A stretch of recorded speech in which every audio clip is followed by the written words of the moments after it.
It's time for WSSAAA Wednesday on this March 17th, St. Patrick's Day.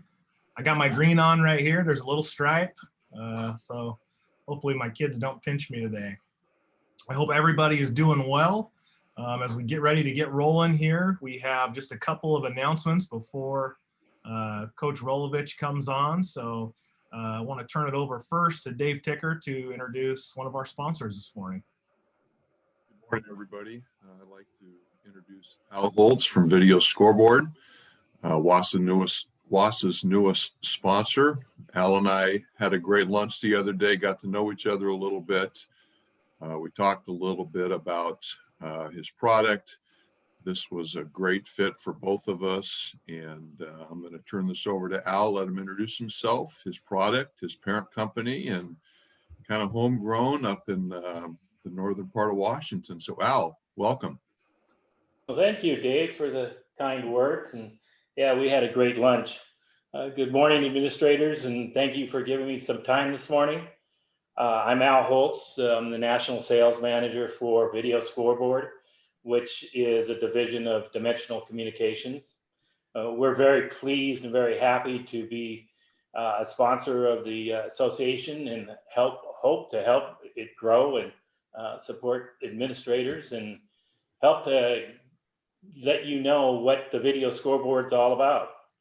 And with that, I would like to introduce you to what the Video Scoreboard is. And Video Scoreboard is nothing, you see that, Dave? Yeah. Okay. Video Scoreboard is comprised of two pieces. It's something that has answered the need of many schools, coaches, players, and fans in the stands have been asking for. The Video Scoreboard system replaces the old analog home and visitor single-use scoreboards that have been traditionally installed with gyms. The Video Scoreboard system is comprised of two parts. As I said, one is a video display, and we use a 5mm display inside and a 10mm display outside. What you're looking at here is an installation at a high school in Bothell. You've seen the display itself and the controller, which is an iPad or an Android. Our scoreboards are designed to be used in full visible light. You don't have to dim the lights, so now during a game, you can use it.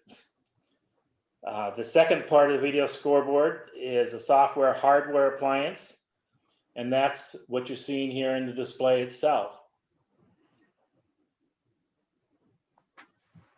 The software is a full-featured software program that includes 3 completely customizable. Can you see that one, Dave? Yeah. Okay. 3 completely customizable scoreboards. So you're not just buying one scoreboard and making it work for other sports. Your indoor scoreboard is a basketball, volleyball, and wrestling scoreboard. And you can customize colors, logos, names, and icons to whatever you want. Our outdoor scoreboard is comprises 3 scoreboards. It's the football, it's soccer, and lacrosse. No more home and visitors. You get to actually announce the names of the teams and the teams that are playing. You can customize it in colors. This display can also be, the display can also be used like for player introductions. Things like the player introductions, which brings not only your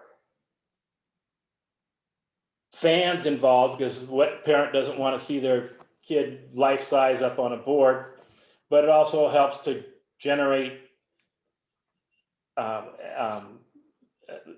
support from the team and get them going. You can also do things like instant replays, player achievements. When somebody scores 3 points, you can show that up on a screen and it'll flash right back to the scoreboard. With Video Scoreboard, you get the experience that you might see in a professional venue, but now you can do it at a fraction of the cost here in your own facility. With that, I'm going to introduce you to our little video here that gives you a little bit better, deeper explanation of Video Scoreboard. What? Uh-oh.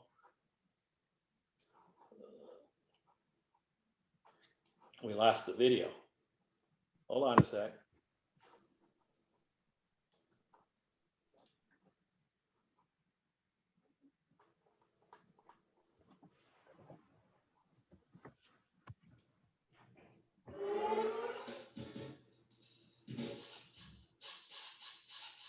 Video Scoreboard by Dimensional Communications is an exciting alternative to the old-fashioned traditional analog scoreboards found today in most school sports facilities.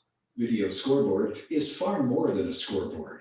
Video Scoreboard can be best described as a teaching tool that also keeps score of both indoor and out of doors. Video Scoreboard's bright and vivid LED Al, there's video. no video. Can you hear me, Al? I don't see any video.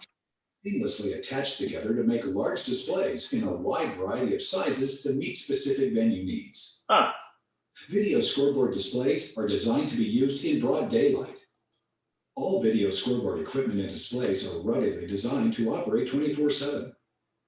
In the rare case a display is damaged or needs service, the affected module can be simply and quickly replaced in the field. You're not seeing the video? Video Scoreboard's No. modern application-driven core.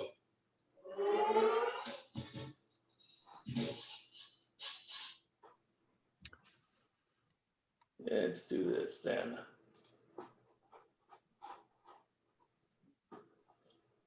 Okay.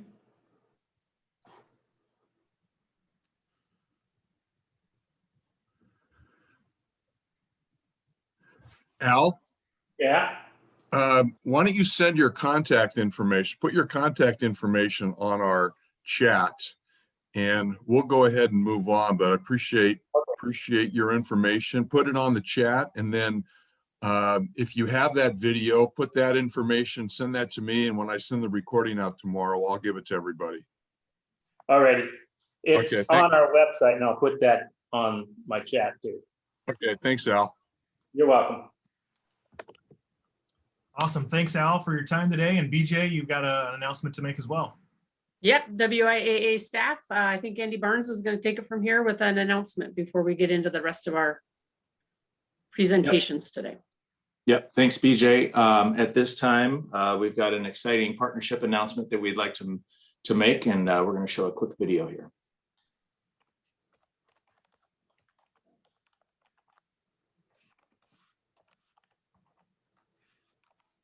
Missing the sound, it sounds like.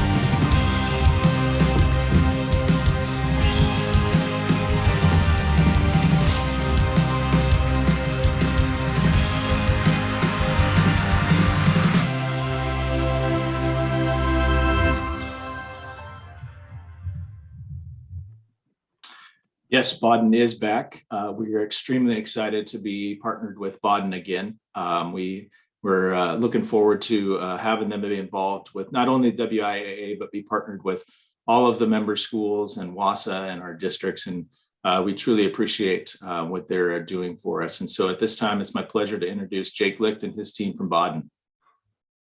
Hey, good morning, everybody. Just wanted to, I'll be quick. I just really wanted to say hello and share with you all what an honor it is to be once again with the WIAA. So, just a little bit, I think, you probably are all familiar with our products for the most part. So I just wanted to take just a few minutes to share a little bit about who we are, maybe an update on who we are. So again, my name is Jake Licht. I'm the CEO at Baden Sports, and grew up in Yakima, Washington, attending high school over at Eisenhower, and so know well what it means to go through sports, high school sports in Washington. But that's also true of all of our employees. We have about 60 employees here. We're located in Kent, Washington. We recently moved from Renton. We were over by, kind of IKEA there, and we just moved down the road. So we're, I don't know the best landmark, but there's the big Boeing, kind of defense center down there. That's right about where we are. So stop by anytime. I think that's really the thing I wanted to emphasize, because we, as we started talking to Andy and the team at the WIAA, it was all about our true desire to support Washington, schools and athletic programs, the coaches, the players, the athletic directors. It is a hard business, and it's never been more difficult than it was in 2020. And so we just are sincerely anxious to be a part of it again, and in many ways, our goal was to never leave, and we wanted to continue to support the coaches associations that we've been partnered with, as well as any schools that still chose Baden. But this, the return to the partnership with the WIAA just feels right, and we simply couldn't be more excited. We have a local sales rep. He's on right now, Brandon Williams. So that's a name I hope you all get to know well. He is probably the most responsive person that I know. You send him an email, you tell him, hey, I need your help on something. He will be there, and he'll be there for you guys. That is our entire goal. I guess it's a little bit about our culture. And why, this means so much to us. When I first became CEO last year, which was obviously during a pretty rough time, we did a survey about which of our core values our employees felt most spoke to who we are and made us unique. And the number one core value was passion. And I just share that because I think, at the end of the day, we as a company get to create products that create play. And that's what we identify with. And that's what, if we can do that, and no matter what our role is in the company, that's what we're trying to make happen every day, is to make sports happen and to build healthier communities and individuals through sports. That's what we're here to do. And so, we're going to find, I think, a group of really passionate people because of ultimately the purpose of our company, which I just described. And, I think that aligns so well with what you all do and, with what the WIAA does. And so we're just happy to do it together. So, Andy, thanks for the great introduction. Thank you to all of you for having Baden Sports here today. And we're just really looking forward to getting started. So thank you all. And I'm available for any questions if you have any. So. Great. Thanks, Jake. I'm going to kick it over to Mick for a few comments too. Great. Thanks, and hi, Jake. Hey, first, Hi, I hope Mick. everybody noticed Andy Barnes' outstanding tech skills there on navigating video with 126 people watching. So thanks for fixing that, Andy. Hey, this is a great example of a relationship that maybe went the wrong way at some point for whatever reason. And we really appreciated when Brent from Playfly started to navigate the ball contract for us, and Jake and team reaching out and saying, hey, let's just sit down and, rather than working on rumors and past history, let's just sit down and figure this out. And we went in and met with their team. I'll tell you, it was the only meeting we took in person, I think, for months during the pandemic. And you could tell right away the sincerity that they had a true commitment to serving our schools in the state. And we had asked Brent, as he went out on this, we had two goals. One, we want to make sure we take care of the state. And number two is we want to come up with a ball that everybody wants to use. And in our conversations with Jake, and he just mentioned it, the relationships they already had with districts or coach associations, we didn't want that to be eliminated. And so Jake and Brent, ironed out some details with us where we said, we're going to share the love. Let's spread this out a little bit and make sure that everybody's taken care of through this process that was already there. So we really appreciate the flexibility and the conversation and the willingness to go back to the table and introduce ourselves and reintroduce others and get to this point. And to that point, we have another announcement coming out, because as we had the conversation with Jake, he said, hey, We know there's a couple sports that maybe we want Washington to have the best. And so he said, we're open to, this doesn't have to be an exclusive deal. And so we have some information around football, tennis, and golf coming. And again, it's just a testament to what we walked out of there from the very first meeting and has continued on through this process, that Jake and team are committed to the entire state of Washington. So Jake, welcome back, I guess. It was great to meet you, and we are as excited as well to be in partnership with Bodden. So thank you. Wow, thank you, Mick. Thank you for those words. It means a lot. Excellent. Well, thank you, Jake. Thank you, Mick. And thank you, Al, for your presentations. And now we get to move on to our guest of the day, and Coach Nick Rolovich from Washington State University. We're beyond thankful for you taking the time this morning, Coach, to be with us and speak to 129 of your closest AD friends from across the state of Washington. And we're excited to hear from you. So thanks for being here. Well, I appreciate the invite, and great job by everybody on the screen for dealing what you did in 2020. It's nice to see some positivity coming out of Washington at the high school level, and recently with guys playing and sports going, and that's I can't imagine how hard it was for all of you. I know it was for us, but just good job. We're getting through it. Well, as you can already see from the chat room, there's a number of Coug fans on here. We've already had some presenters from the University of Washington, so I think there's a huge sigh of relief or a huge cheer to have Coach Rolovich on the call today. So, well, happy St. Patrick's Day. Crimson and green make fun. That's what I've learned from Coug. So here we go. Thanks again for being here. We got about 10 questions I'd love for you to work through. And the first one is just to talk about where you're from and how you got to where you are now. Okay, I was born in Daly City, which is just south of San Francisco. Grew up in the Bay Area. Went to junior college, where City College of San Francisco didn't have any offers or walk-on offers or anything like that. Didn't have probably the money to pay for college. So junior college was a good option for me at that time. And it gave me an opportunity to learn more football. Chose the University of Hawaii to continue. Was able to be signed by the Broncos as a free agent, playing NFL Europe, playing the Arena League. Get kind of, while I was being cut, kind of fell into coaching high school football for my brother's football team in the North Bay. And from there, just kind of caught the bug and didn't want to get out of the game, and see myself as a Coug today. It's been a fun journey. Loved every minute of it, and excited to hopefully get Martin Stadium open so we can see what everything's about in the fall, the 21, because the stories, the energy, the feeling of that place are pretty consistent and sound to be a very special place. So met my wife in Hawaii, and we have 4 children together. So excellent. So you talked a little bit about your coming up as a prep athlete. What role did interscholastic sports play in guiding you to where you're at right now? It's funny, I turned off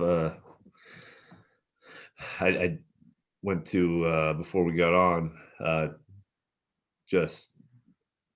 tried not to spend a whole bunch of time on social media, but something popped up as an alert, and it was a friend's birthday, and his profile pic was our high school football team. And it was interesting you asked that question. Just the probably at a time when all of us and everyone at that age may be dealing with a lot of concerns or questions about, and confidence with who they are. I just felt sports it gave a place where people were able to show who they are. And I think that's where the confidence comes in being the person you're supposed to be. And I football and baseball in high school, and then getting to coach high school, you really, and then coaching junior college, which is just a step above, which had a bunch of kids who it was their last chance, last hope to play football, but also, probably kept a lot of them in college. So I just, though the some people are better than others, what it does for the collective unit of young people, I think is maybe underrated and maybe somewhat underappreciated, to be honest. Yeah, I agree very much so. And by being at all these levels, you've been able to coach at multiple levels. What kind of mentors have you had throughout those periods of time? You mentioned coaching with your brother. I'm assuming that he served in that role at the start of your coaching career, and then moving forward, what have been some other key mentors in your life and your coaching career? Well, my brother was a player, so he's younger than me, but guy by the name of Dan Hayes, coached junior college, George Rush Junior College, June Jones at Hawaii. Gary Kubiak when we were with the Broncos, Terry Malley, and then they all had very similar, different schemes, different histories, and all that. But there was a care for the players more than just the X's and O's, and I think that's where people really dig in as life changers is when they show the kids that they care for them as people. We like to say, Dick Tomey, I never coached. Oh, I did coach alongside him 1 year, but he said something that just struck me. He said, "Attack the problem, not the person." And I think that was very simple way for me to continue that message on. We're all going to have issues. Let's make sure we attack that problem and not the person, and not get personal with it. That's served me well. I'm not saying I'm perfect with everything, but I feel like it's a good way to go about coaching and dealing with young people. Because we're dealing with Cole, we're dealing with, and all of you are dealing with similar situation. We're dealing with a generation that's the most informed and the best fact-checking generation to grow up, and they have access to an incredible amount of information. I think transparency, honesty is the easiest way to go at probably all the time, but especially at this time. They want to know why. They want to know why we're doing things. They're not, why are we lining up in 4 receivers? What is they're honest questions. They're not challenging questions, but they yearn for information more than just, yes, coach, I'm going to go do that. They need to see the reason, and you better have a why behind why you're doing things. That's a great point, and it leads perfectly into the next question in terms of how you view the philosophical difference of coaching at high school versus junior college versus Division I university. Well, you're getting closer to real life stuff, right, as you get up to Division I level. And we have our corners coach and assistant head coach John Richardson does an exercise with his DB group, and I heard about it when we first met. That's pretty good idea. And then he's been doing it with our guys, and it is probably the best thing that these young people can learn.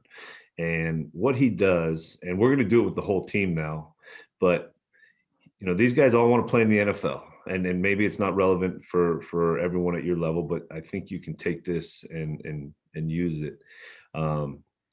We say, congratulations, all of you have signed a free agent contract worth $600,000. You get paid. We're going to do it in spring ball. You get paid once every practice, right? But there's also a fine system. And by the way, we asked them what their favorite football team was, and that's our NFL team, and that's who they got drafted by or signed a free agent contract. Okay, here's the zip code of your practice facility. Boom, here's your taxes. And that hits them in the face. Okay, federal, right, it's the same. It's that 31% all the way down.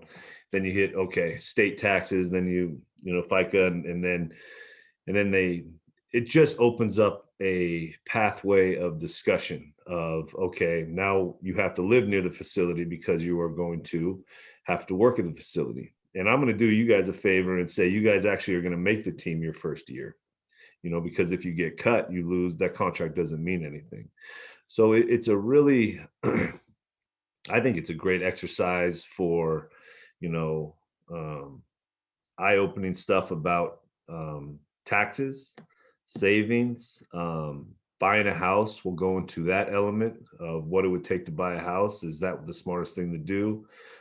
Car, what the best thing, to be honest, what we've seen is, I've heard the stories, but some of these guys go back home and say, "Hey, mom, dad, are we renting or are we buying? Do we own this house?" And I remember when one kid said, "My mom still rents for 25 years," and just the idea of some grown up, it just leads into so many different grown up decisions, credit building, things like that. I think it's the greatest exercise I've seen a coach do, and I'm happy that we're going to be able to do it with our team. But I maybe started rambling pretty good, Cole. I don't even know what the question was. No, it's all good. And I've got a second question now that I want to base after that. At Division I level, it's pretty cutthroat. How do you weave that into what you're trying to do football wise too? And when do you intentionalize time to do that? Well, it goes back to them once they see a little light bulb go on at whatever level it is, right? At whether maybe some know everything about finances already, but some don't. And what that does is I think it goes back to the first question of building trust in that we care about them more than just a player on the field. And these are the type of exercises. Yeah, it is cutthroat, but if you're trying to do your best, then it is what it is.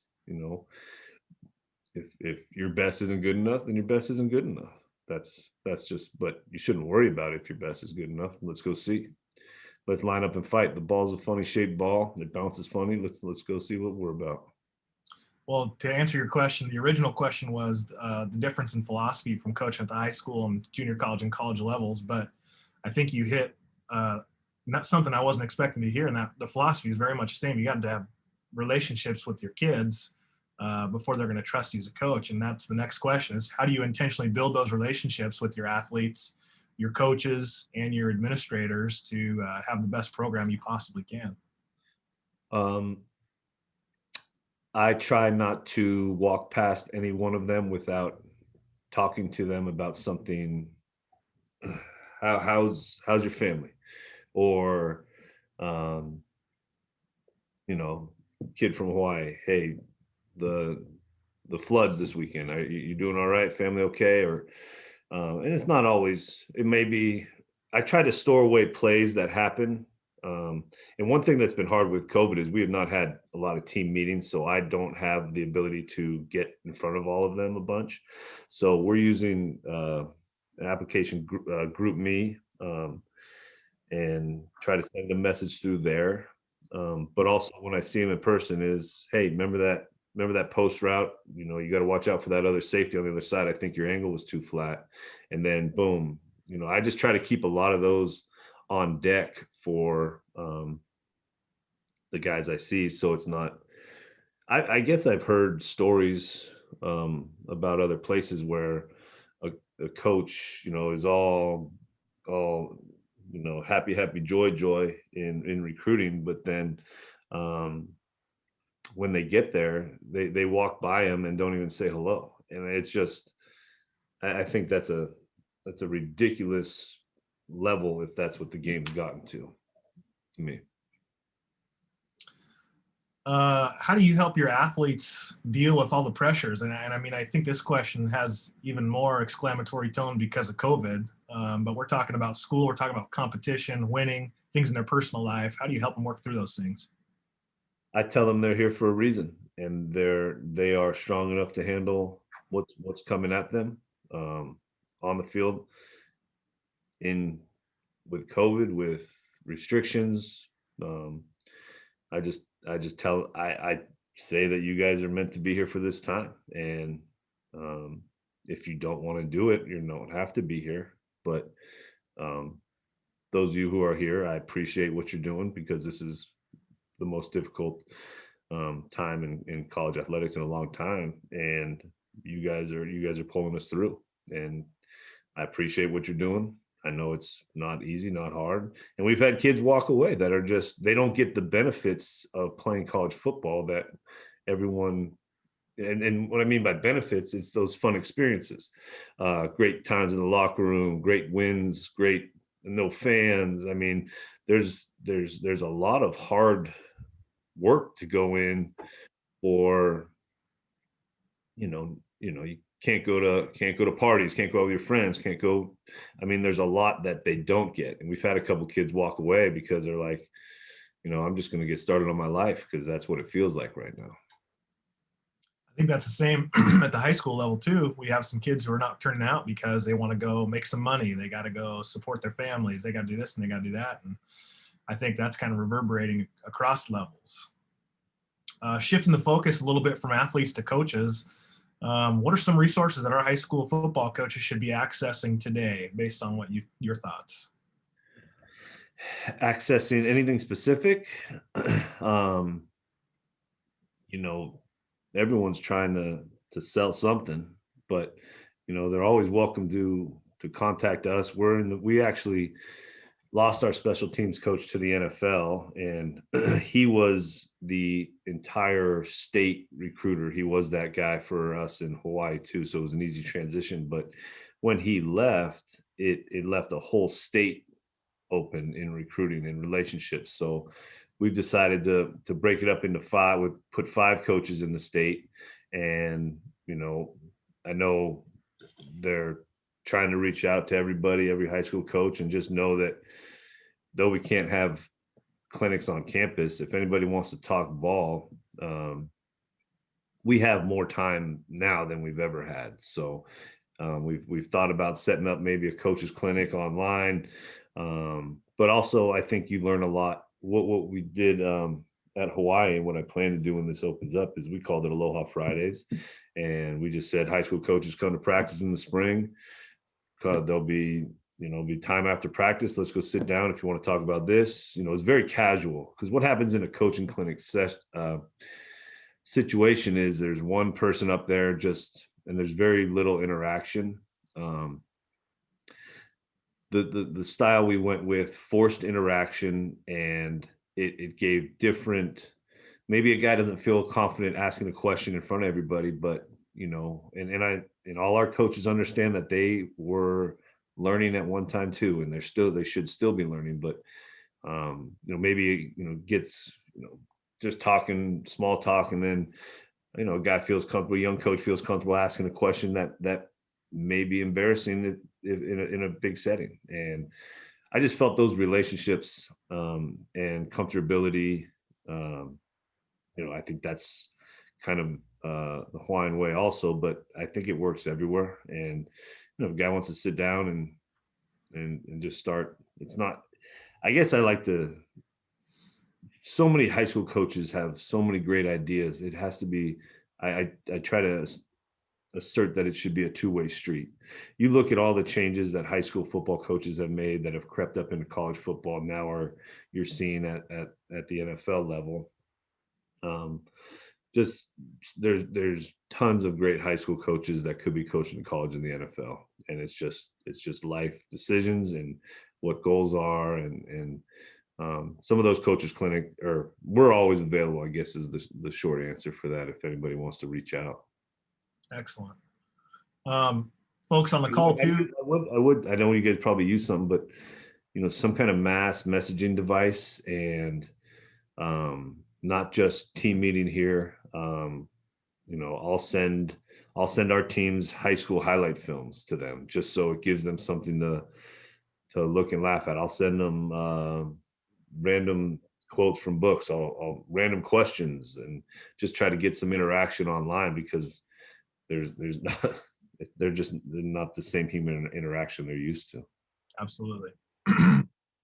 If anybody, I want to remind everybody too, if you have questions for Coach, please throw them in the chat. We're just over the halfway point here, so I want to make sure everybody has an opportunity to ask any questions that are burning in your brains. Coach, been in the role for a while now, but it's been a little bit abbreviated because of COVID. But what are some of the qualities you appreciate about the athletic administrators that you're working the closest with?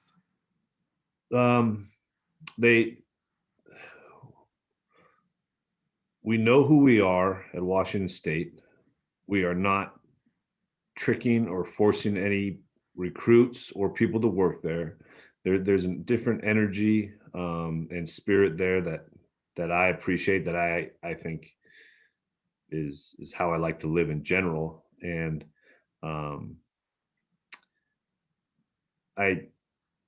it's not an easy time, but I do believe that we're trying to do the best for our student athletes, and wrinkles get thrown in all the time and emotions roll up. It's a hard time, but if we keep the student athletes first in our mind in decision making, we should be able to sleep well at night. And I guess I just appreciate the fight that's going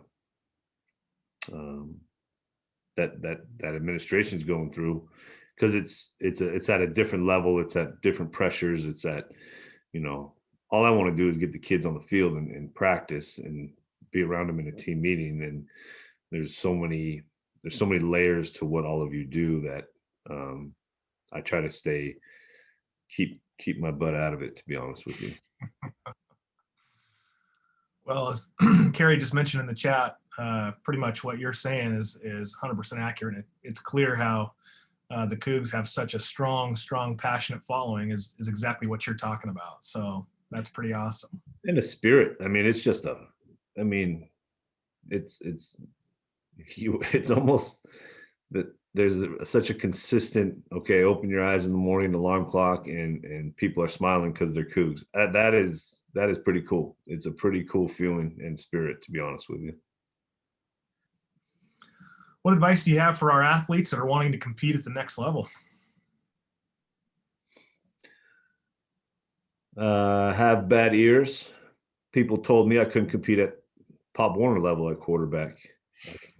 Make sure you don't listen to people and the negative talk inside of your own head. You have to talk to yourself and not listen to yourself, because doing some, as a species, wherever you are on the I guess that map, there's humans have been around for a while, and you have to think, for a long time survival was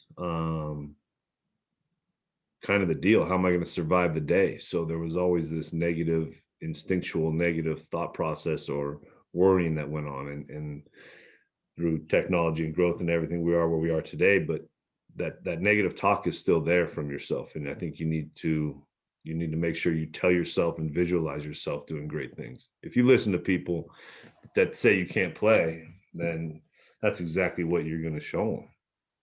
You have to. When I got into visualizing great things happening, when I got into, it hurts when someone tells you, I grew up Joe Montana all day long. All I wanted to do was play quarterback. I threw the ball all the time by myself.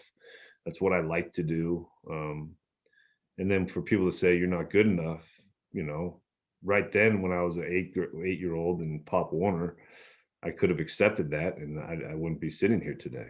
I could have accepted that I didn't play football again for a few years till 7th grade. They told me the same thing. And not until high school freshman year where, they said, you want to try out? And I said, yeah, I want to try out for quarterback. And wasn't the starter, but was very happy learning and trying to get better. And I think there were many opportunities for me to just throw it in and say, oh, everyone's right. I'm screwed up for thinking that I could do something like this. I think people fall into that trap too much. You have to talk to yourself and visualize good things happening. Not that they happen in exact detail, but it's a mind state that I think leads to more positivity. I love it. Have bad ears. That's going to be something to take. Coach, your coach has got to realize that too.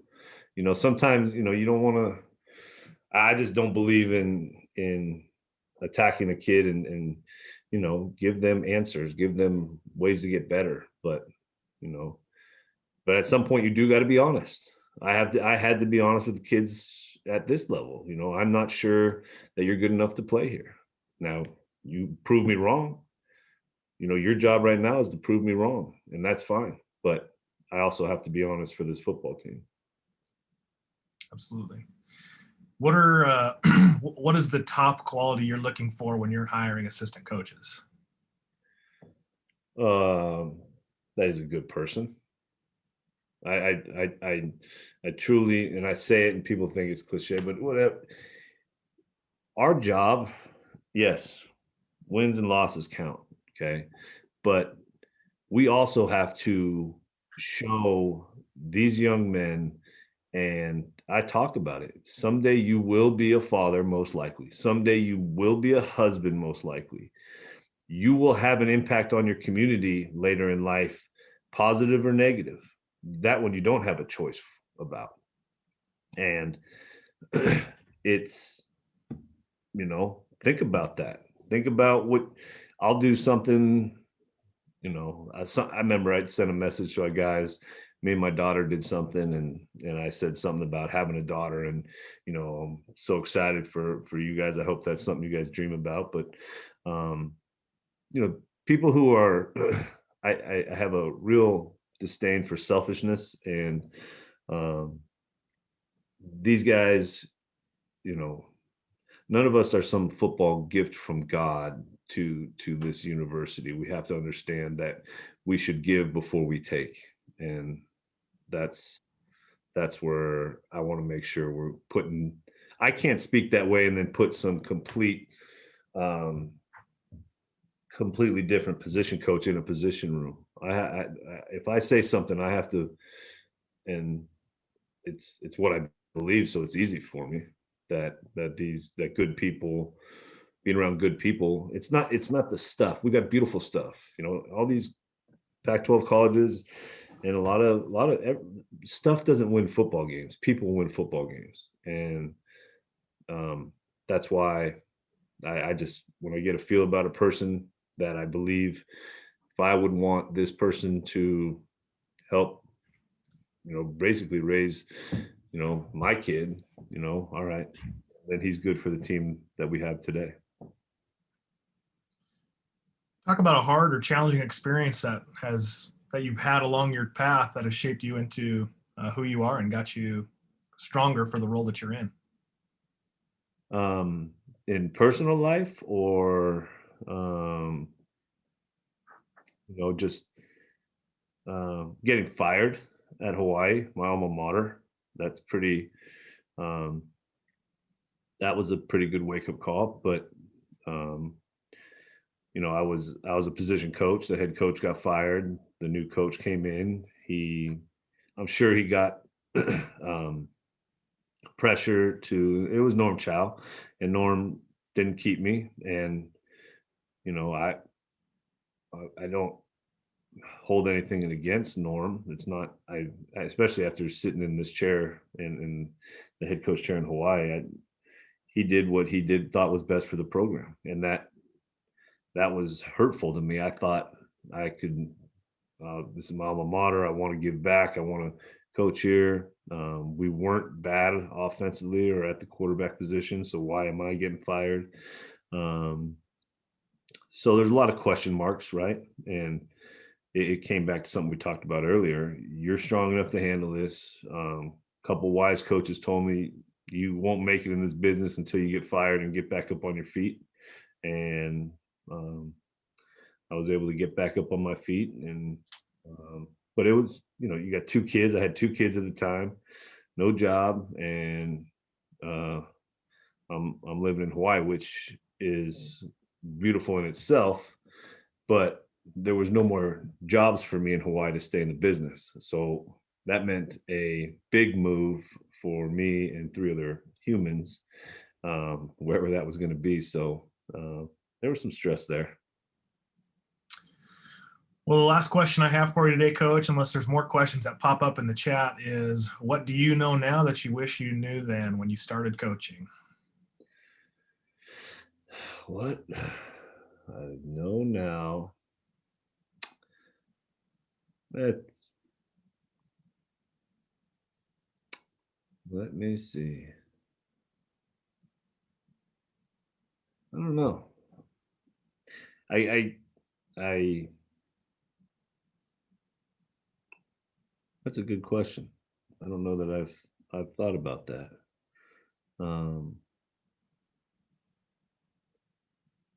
Probably that though there are some people in the business that I don't really like how they do things.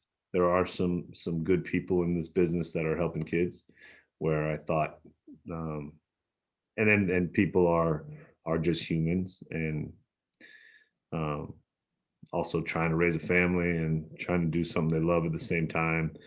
I guess I thought it was some, superhuman group of people at the Division I level that are just wired different and we are wired different to some extent, but they are just people. They have the same emotions. They have the same issues come up with life. And I don't know if that's a great answer as far as giving advice to young people, but that's and it goes back to the same thing we're telling the kids, young coaches. Why can't you be a Division I coach? Why can't you? There's no reason. There's no reason. We see it all the time. Some people are down the line too far in their life to switch it up. But I personally know guys in this state. I'm like, I know that guy can coach in college. I know that guy can coach in college. It's not that far out there. Oh. Excellent. Well, Coach, I don't see any more questions in the chat. I have no questions left on my list. If there's anything else you want to share, I want to open it up to you, but I can't thank you enough for taking the time this morning to speak to us and give us a little insight on Cougar football. Well, hope it was somewhat enjoyable. I like the GISA Credit Union. Yeah, we got the GISA field. I got a message for that. But yeah, thank you for having me. Thank you for what you do. Thank you for what you're doing in this time. I know this is as challenging as they come. So just keep doing the right thing, and hopefully we get through this and see some brighter days for everybody. And I appreciate the invite, Cole. Absolutely. Thanks again for joining us. All right, you guys have a great day. Go Cougar. All right, WIAA staff, I want to turn it back over to you for executive board report. Awesome. Thanks, Cole. Really appreciate you bringing Coach on the Zoom call today. That was great. Really appreciate that. So we have two sort of agenda items from the WIAA staff. The first one is a really brief just review of amendments 5 and 6. We had committed early on that each of these WSSAAA Wednesdays we'd cover 2. So Cindy's going to lead a discussion. I'm going to share the screen for 5 and 6, and then we will get into our executive board report. Number 5 would be allowing, would give 1A schools the opportunity to utilize 8th graders based on some very specific conditions. Either it's not offered at the middle level or their participation numbers are down. League approval is required for that. By any chance, is Joe LaGrue on here this morning from OMAC? He was actually the one that had presented this. I know that they've had some challenges with participation numbers, but anyway, that's the basic rule. Would allow 1A schools to utilize 8th grade. Unless there are questions that come up either in the chat or if you just want to unmute yourself, then we'll just go on to number 6. But I do know I saw Suzanne Vick on this call, and that was an amendment that she submitted. So we'll just let her address it directly. Hello, good morning. I think the only thing that changes in this is the definition of regular. Prior to this, regular was defined as once, no more than once, and now it says no more than once a week. It does not take away control of a coach to decide what it is for their program, but I do think there are circumstances where something might come up more than once in an entire season, And I think what it puts our coaches in a position to do is not be truthful. And I believe our coaches are better with our kids. And if kids choose to play club sports and not play high school sport, I don't think that's good for them. And so if we have some level of flexibility, and I think some sports lend itself better to this than others, but we're the gold standard. Our coaches are the gold standard, and I want them with high school sports. And if we make it so incredibly rigid that they would not have any form of flexibility, then I think they'll just choose to stay away from us. And so anyway, again, it doesn't take away the control of a coach and what their standard is for their program, but it does allow for some flexibility if a program were able to do that.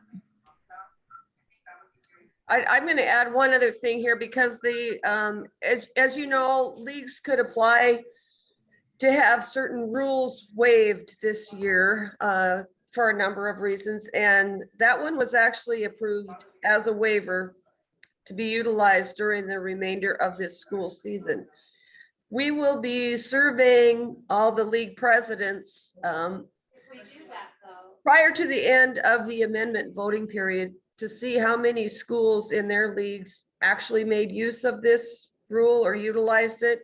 And that might provide some valuable feedback, both for the representative assembly delegates who were voting this year, and then potentially for some of the other rules waivers that were granted for future changes to be considered.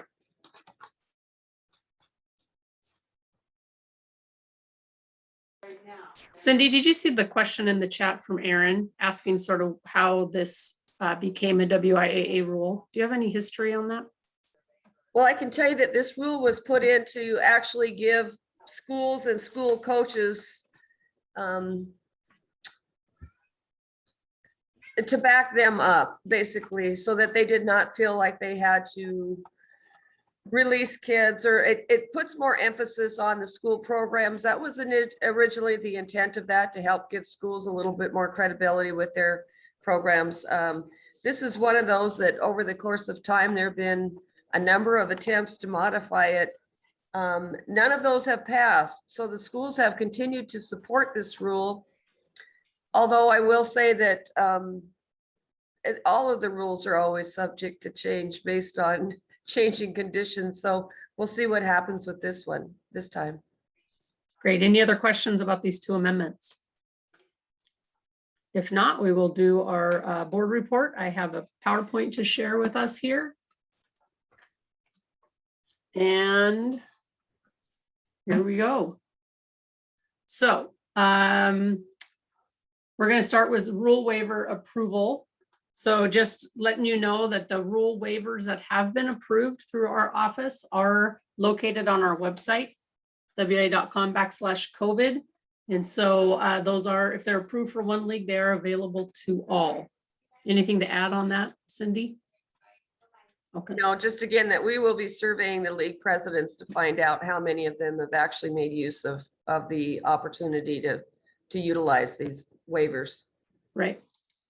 Board action, Mick. Thank you.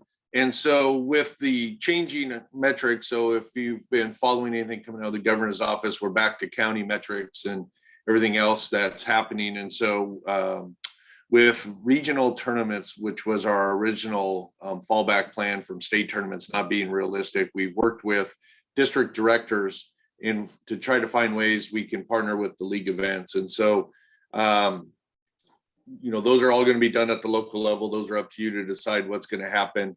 What we did in exchange is typically about this time of year, we bill the leagues for G&L insurance. And we've decided this year an attempt to help out leagues, knowing that you haven't been able to run your tournaments either, that we would absorb that cost centrally. And all we're asking for is that those league events, if we can get to anything on NFHS Network, if Rush Apparel, they've put together some opportunities for kids if they want to purchase anything. We're calling them showcase type events, that we make those possible to other partners that typically work with us. Thanks, Mick. We really appreciate the district directors working with us on that to try to find a way to bring a tournament feeling to those events. Great. You get the next slides as well. Yep, and so Tim Thompson will be rotating off the board at the as board president, and John Walwork, principal at Chiawana, was scheduled to be our board president. That being said, John was offered and took an opportunity for his family of a large high school in Utah to get closer to their extended family. So he will not be with us next year. So Miles Capel, the current superintendent of Antioch, who's been a board member and is being reelected, we've been told by or from District 6, will step in as president. Scott Chamberlain was scheduled to become our vice president and will fulfill that role. So next year's president will be Miles, vice president is Scott. Thank you. Cindy, I think you're going to take Summer 2.0. Yeah, as you know, this rule has been modified a lot since we've been involved in the pandemic, and based on continual requests to do that, the board did take action during their meeting on Sunday to extend Summer 2.0 with the following conditions. Would allow coaches to coach during open gym. And if you remember, there's been a rule waiver that was granted that allows you to have designated times for each sport during the week. So you do not have to have multiple sports at the same time. You can have specific times scheduled in your facilities, and coaches could coach during that time. There would be no Summer 2.0 during the first 2 weeks of any season start date.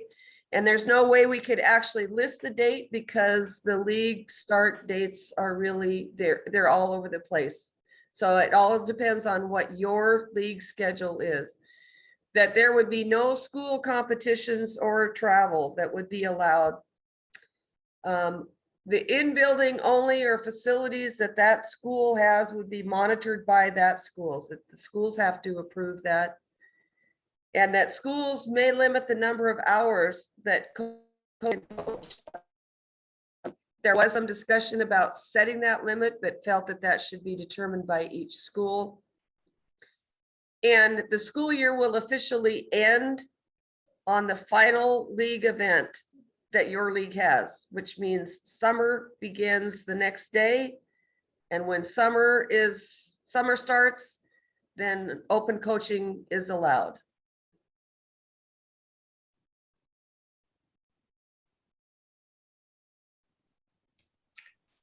JK. This one's me. So there were some questions about the virtual cross-country meet that the Washington State Coaches Association was putting on. And so there was a weekend there that would have been after the season, after most cross-country seasons, that would have allowed the schools to participate in that. So the board took action to approve that because this is being put on by the Coaches Association. And there's precedent set by allowing students to compete in the NXRs, typically in a normal cross-country season over in Boise. So that has been approved. And again, that's by choice. If your school doesn't want to allow your students to participate in that, that's a school choice, but it is allowed by a rule. Other action. So the schools that combine, so this goes back to the combines, and we've altered the language just to hopefully make it a little bit more clear in how combines and cooperatives are looked at and the definitions of those. So 3.63 activities that the school offers shall be considered a full combine and shall be changed. And so that it'll kind of adjust on the billing side of things. This just helps us out to define the schools that are in an actual full combine, meaning that every activity at both of those schools are combining in all of those sports.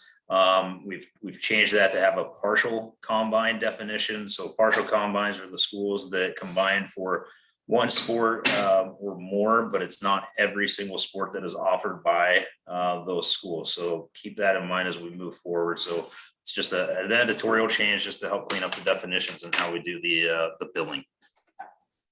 Thanks, Justin. How about this Q&A? Yep. So the objections from a contest, this is just to clarify. So just because we're in a 70% season, the violent conduct penalties are still based on the maximum number that would be allowed. So for soccer, if your student is ejected for violent conduct, it's not just a 2-game penalty. It would be a 4-game penalty. Again, all violent conduct ejections can be appealed with video evidence. And so for football, there's been a number of folks that have believed that that's just a 1-game suspension this year because of the reduction in the 70% season. That's inaccurate. It's still a 2-game suspension. And I would take the time to encourage everybody to make sure you review the violent conduct policies for each sport to understand the rules. And if you have a question of whether the ejection report that comes across from the WIAA is intended for a violent conduct ejection, feel free to contact me or contact Todd directly, and we'll be able to help answer that question, because I know that can be a little bit confusing. Thanks, Justin. This next one is an editorial change around eligibility. So there is a rule that allows you to request a 5th year or extended eligibility for students that receive special education services. These are typically students who are accessing your education beyond their athletic eligibility in a life skills program. And that has been waived for students to participate at the JV level. It is not something that we waive for the varsity level to give them an additional year. So we just wanted to add the term subvarsity to make sure that people were aware of that when they made those requests. So that's an editorial change in our handbook. A couple of eligibility items. One of them is just a reminder that our eligibility paperwork is intended to be completed collaboratively with the AD and the student and the family. It's not necessarily intended for you just to send them and have them try to navigate it, because there are a lot of questions that they may not be able to answer as well themselves. And I bring that up because now that we've had several hearings this year, we've been reviewing the paperwork at the state level, and there's a lot of families that you can tell are doing this on their own and leaving blanks. Because most likely they don't know how to answer it. And so just as a reminder, as an AD, do that with the families. It also helps you get the full picture and helps you make a good decision. Make sure all the steps are completed on our website. When you go to new students for eligibility, it shows 4 steps. Step 1 is the new student packet. Step 2 is the previous school statement. And step 3 is having an up-to-date transcript. So until you have all 3 of those steps, you can't make that determination. So we're also seeing, and you need to do that with every new student, whether they moved into your area legitimately or not, you have to get that previous school statement. We've had a few spaces where the previous school statement has not been requested or received. So that is absolutely necessary in making a good determination. And one other eligibility issue, the board did also make an editorial change around age limits. As you guys probably know, in the past, our age limits had dates attached to them based on sport seasons. And now that this particular year, we don't specifically have those seasons, it seemed reasonable for us to have the age limits of a student being under 20 years of age within the first 2 weeks of each sports season. So in case we end up in another space where seasons are awkward, but this also recognizes that not all sports start on the same day. So you can just use the start date for each sport, and as long as they meet this rule, they would be able to meet the 20-year-old rule. A few additional updates. I'll start with Coaches School. We have placed on the calendar July 19 through 23 as a WIAA Coaches School. As you know, last year we went with a virtual on-demand system, and I think people really appreciated the flexibility for their coaches. We are going to offer that option again as a virtual on-demand. So depending on where you live and what kind of coaches you need to get accessed, that will be available again. We are hoping to bring back some in-person hands-on training during the week in some different pockets around the state, so your coaches would have access to get to that in-person hands-on training as needed. So we're currently working with some of the people that do those trainings on our behalf, thinking that we could get some different pockets around the state to offer that, so your coaches could get there. Feel free to reach out to me if you have any questions around Coaches School. Andy Barnes. Yes, thank you. I want to highlight a few of the programs and things that we got going on. The GISA game of the week series highlights 2 games per week, 1 boys game and 1 girls game on the NFHS network. It's free to view for all fans, and each broadcast will be produced in partnership with Eli Sports Network. So we thank Paul and his team for doing that. Athlete of the Week, GISA Athlete of the Week program recognizes 12 student athletes. You get updates from us every week to submit those. So it's for outstanding performances and impactful contributions in their communities. It's not just strictly based on the field. So we wanted to be able to recognize student athletes for everything that they're doing. Deadline is Tuesday, 8 a.m. and then we announce on Thursdays for that. We also have the team of the month. The dairy farmers sponsor that program, recognizes 1 team in each of the 6 classifications, dedication in the classroom and community service. So March nominations are due by 12 p.m. on the 31st. Scholastic Awards, because of the changes in league schedules and everything that's going on, we are going to make a few slight changes to Scholastic Awards. We still want to recognize your programs. You can submit your teams. We will recognize them for either outstanding or distinguished, as we have in the past. The biggest change is we are not going to have an overall academic state champion just because the seasons are so different. But we will post all of the submissions on the website. So we want to be able to show that all the great things that your teams are doing. So the process to submit is still through my WIAA, and Aaron is working to get certificates sent out. So when you do those submissions, we can get certificates to you in a timely manner. And then the Smart Choices program, dairy farmers, GISA Smart Choices program offers $18,000 in scholarships to graduating seniors, 2 $5,000 scholarships and 8 $1,000 scholarships. Deadline is coming up. It is here on April 1st. And then, as Mick mentioned earlier, we have our showcase merchandise by David Butler. He is reaching out to each one of the leagues and districts to offer that opportunity. So we wanted to make sure that you were aware of that as well. Great, thanks, Andy.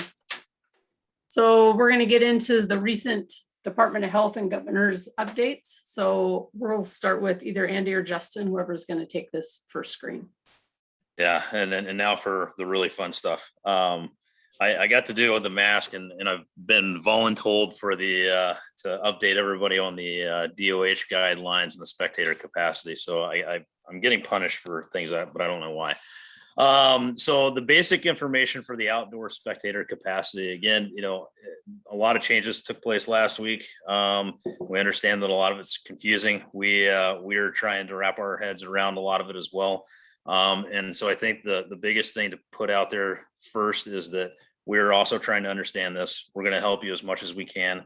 But as you read through it, there's going to be some flexibility for some of you and not a lot of flexibility for a lot of you. And that's the thing to keep in mind. And so as you're working through solutions for your stadiums and your facilities, reach out to one another and really try to help one another through creative ways to kind of get through these capacity limitations and what you're doing to get as close to these numbers as possible. We're kind of listening as we get requests and taking that in. And so we'll try to help share some tips and tricks to kind of help everybody out. So with the outdoor capacity, the biggest thing to keep in mind is that spectators are limited to the 400 person maximum, 50% of the permanent seating capacity, whichever's fewer, at those facilities that are less than 1,600 total. And when we talk about permanent seating, you don't have to have chair backs. You don't have to have numbered seating.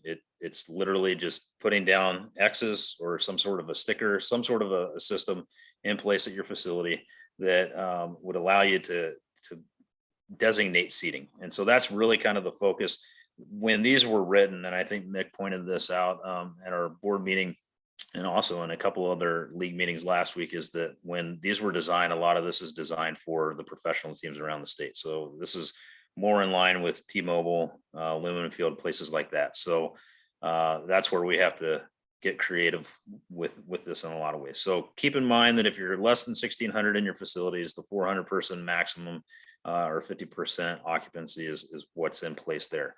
To surpass that 400 spectators, permanent seating has to be more than 1,600 and or operate at 25% capacity, whichever is fewer. And so for the larger facilities, again, you're able to have up to 400 spectators, or you can go beyond that if you have to operate at 25% capacity.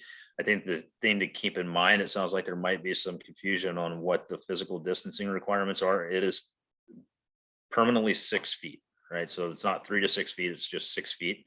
I think the biggest thing to keep in mind is that if you're going to bring your band in, the band restrictions are actually 9 feet in line with the performing arts guidelines. So that's one thing that needs to be kept in mind, is that if your band's going to be in the space, although they don't technically factor into the overall numbers for spectators, they have to factor in if they're going to be up in the stands. And so that's one thing that we're trying to be very cautious about when we're providing the information, is that even if they're going to be in the stands, they have to factor into your total capacity numbers. And so when you're figuring out the distance and stuff that's allowed in your bleachers, you're going to have to remember that with bands, they've got to be at 9 feet per the performing arts guidelines.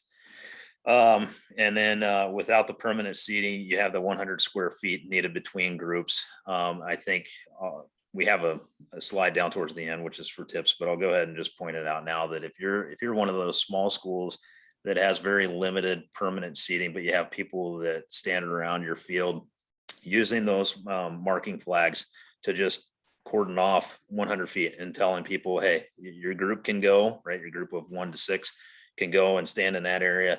And then you cordon that off by 100 square feet is one tip to get people around your field to be able to watch the game in a safe manner that meets the requirements. BJ, next slide. The basic information for indoor spectator capacity. Spectators are limited to 400 person maximum, or 25% of permanent seating. I know our website says 50%, but it appears that that'll be 25%. And so I think we've got that number wrong on the website. So it is 25% of permanent seating capacity, whichever is fewer, and everyone has to count within those guidelines. So all of your officials, event personnel, your players and spectators, everybody factors into that number. Distancing required, again, of 6 feet, and a max group of 8 people sitting together. A lot of questions coming in about the swimming pool guidelines. The Department of Health is developing their updates to that. We don't have any ETA on when that's going to come out, but as soon as we do, we will make sure that it gets sent out. Again, that's a separate set of guidelines that speaks just to swimming pools. So we will get everybody up to date as soon as that's released. And I want to go to the question that was put in the chat. Andy had responded, you don't have to have numbered seating at your facility, but if you're using an online system for ticketing, it might help to have that. But we also know that takes a lot of work to get in numbering and stuff. So you're going to have to make it work for what works for your school district and your facility specifically. You're just going to have to be able to designate, or you're going to have to be able to know where people are sitting and kind of what that distance is when if you get called on to do any type of contact tracing. So it's going to be whatever works for your school district, but numbered seats are not required. You just have to have something that designates where people can sit. So here are some questions that we've just been getting. And again, always feel free to reach out to us, and we'll try to compile a list if things start flowing in the chats. But do band members and cheerleaders factor into the total capacity allowed for outdoor sports? No.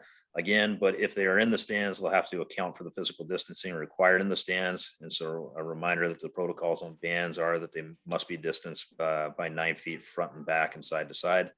And I will throw a shout out to Russ that he's come up with a formula, or found a formula online that helps calculate some of this. So Russ might be able to provide a link in the chat to help some folks out in how to calculate that distance for your facility. It's just one of the ways.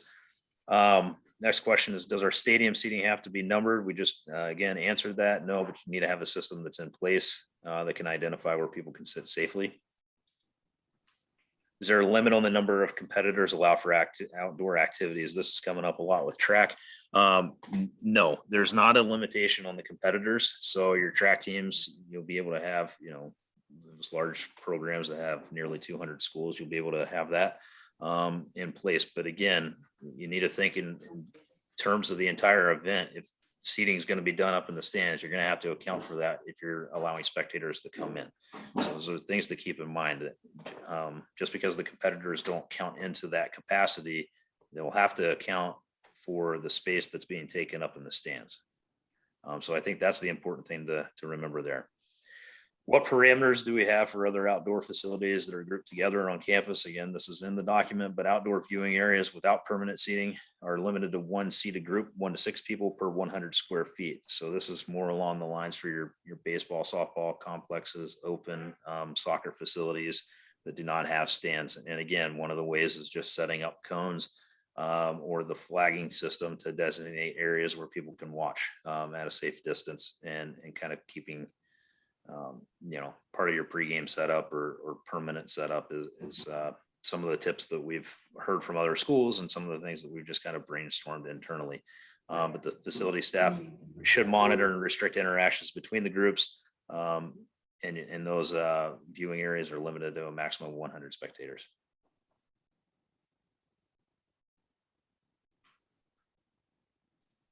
That is the end of our slideshow. There's a handful of questions in the chat. Justin and Andy, I don't know if you're prepared to answer some of those. Yeah, so Cole, I'll get that put in here in just a second. To Beth's question, yeah, so bands, if they're on the field, right, they don't count into that. So I guess one of the things that you could do, and you'd have to work closely with your band directors, is that, I mean, in theory, you could have them around a track, and they're set in 6 feet of distance or 9 feet of distance. So it might be one way that you can get around having them there, and not be in the stands. But if it's raining and stuff, they might be complaining a lot to you. So you'll have to keep that in mind. But that is one solution, is that you can have them lined up along the track area, and they're physically distanced, and they're just playing down from the track area during the game. And so that is one solution to it. But if they're up in those stands, you're going to have to factor that into to that seating number. Clarify seating, do same household members need to sit 6 feet apart, or can they sit together? They can sit together. So if it's coming from the same household, they can be grouped together. Will there be specific guidelines for track and field that will be coming? So yeah, and Mick might want to speak to this a little bit more, but we anticipate getting phase 3 guidance, around Monday. I don't know if we'll see anything before then, but we'll anticipate getting phase 3 guidance, and we're not sure exactly what all will be in there, but we believe that there will be some track guidelines in there, and potentially some other guidelines that will speak specifically to wrestling and some of our indoor high contact sports or high risk sports. So we anticipate that being in there, but we'll have to wait and see. Yeah, and I would say, until the documents come out, all of this, we're just trying to give ADs a chance to do some pre-planning. We know phase 3 could hit as early as the 22nd, and you could be hosting more fans starting tomorrow. One of the reasons our website currently has the 50% is that's originally what the state put out, and then the next day they reverse course to 25%. So we just need to get the website caught up. And Justin alluded to this, we will have details on what phase 3 means for our high risk sports. I would say you could anticipate right now wrestling starting later than Monday. Justin's done a really nice job of pulling together data from around the country and advocating, but we don't anticipate getting the green light for that with the other high risk sports being cheer, dance, and basketball. And then finally, the spectator issue, we have the one document, they're continuing to look at it, and we anticipate maybe some updating on masking, which will impact track. We just aren't sure where that's going to land. So they're having their internal discussions between the governor's office and Department of Health. We get daily questions. And so we're hoping the document comes out today, but that's very wishful thinking at this point. They told us it would be no later than midnight, the 21st, to be ready for the 22nd. So we're hoping it's sometime this week, because they're trying to coordinate a bunch of documents related to a bunch of different fields. And fortunately, they're involving us in doing some proofreading to catching some issues that maybe would be overlooked otherwise. So Please hang in there, be patient, and we'll make sure we get it out through our communication channels with Casey as soon as we have a final answer.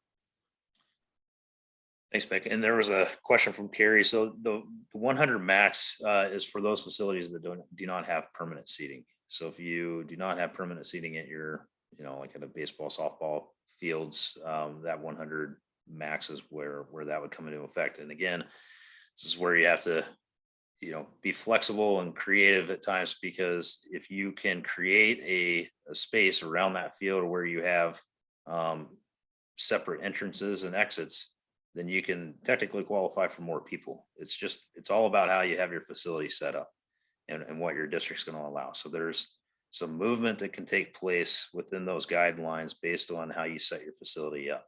And so, a couple of weeks ago, we talked about Tony's setup down at Tahoma, and what potential creative things that they could do down there with the way their parking lot is set up in relation to their fields.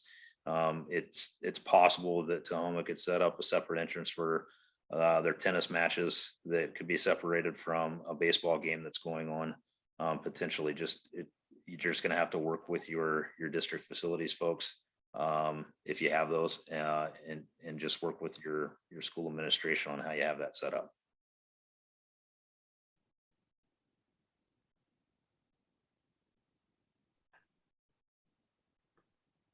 Any other questions for our staff, or does our staff have any other points that they want to make based on the chat or otherwise? Can I jump in with a question, BJ?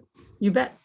I was told I was on a superintendent's meeting yesterday, and they have had, our smaller schools started baseball and have had 2 concussions attributed to fogging up with their glasses, not able to get out of the way, not seeing things clearly. Any movement or potential movement on masking up, like, the batter or center fielders or whatever, just, in those circumstances?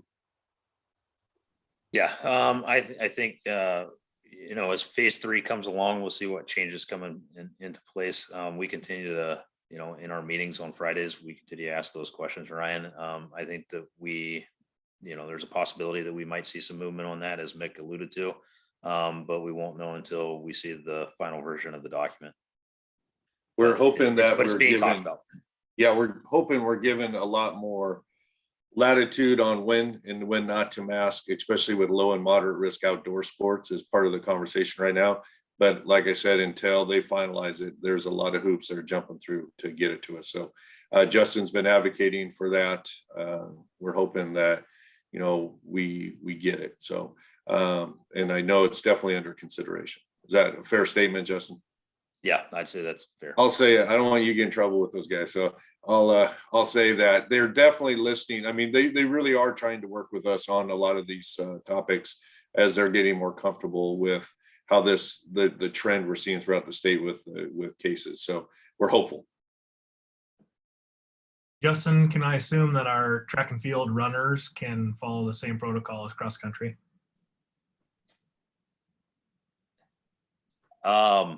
I will say that when phase 3 comes out, we will know more. Right now, I would say that, yeah, that's a tough one, Cole. Right now, I would say that the distance kids would have some flexibility in that. We could probably assume that we would be able to run in that same fashion. The sprints and the other events in track and field, the way that the guidelines are written right now, probably would not have that flexibility. But I could say that we anticipate that may change once we get updates. Yeah, I mean, essentially anything where there's going to be any type, what we would consider sustained, is different what they do. But when kids are going to be in close contact competing, whether it's a sprint or anything like that, that's where they have their greatest concerns. And so, baseball, softball, you're spread out other than when you're at the plate, even, being held on at first.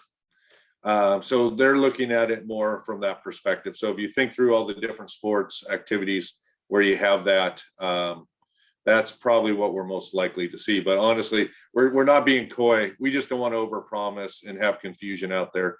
But that's definitely what they're looking at. I can at least say that we've advocated on our end to allow for mask removal for races. I can say what we've advocated for, and we've advocated for removal of mask in certain field events, just due to safety precautions and safety reasons. So that's what we've advocated for. Sounds good. Well, I appreciate you guys' help and guidance and advocation through this process. It's not easy for sure. Is there anything else from WIAA staff? Awesome. One last thing before we head out today, Dave Ticker, jump on for a little conference update if you don't mind. Remind everybody that conference registration is up, along with the golf tournament registration. Golf tournament registration is a little different. We have it online instead of Columbia Point. The golf course kind of ran point on that, but they can't do that this year. So you can register on our website on AMP. If you have a foursome, you can register all 4 of them. And there's an email for Joe Richer, who's going to be allocating tee times for you. So as soon as you register, you will just email Joe and plug in your tee time. Looking forward to having everybody there. As you know, we have 6 different hotels. One of the hotels I would strongly encourage you to go to if you're going to bring your family. It's right down on the Columbia River. It's the Holiday Inn in Richland. It's a couple of miles away from the convention center, but I think if you're going to bring your family, it's just a wonderful place. It's right on the Columbia. It's got bike paths and has an outdoor pool. And just would encourage you to bring your family. I think you would enjoy your time there. And then lastly, just to leave you with something positive, as you look at my background picture, that's me holding my new grandson. And, you know, when you're holding a newborn child, there's just this unbelievably unconditional moment of joy.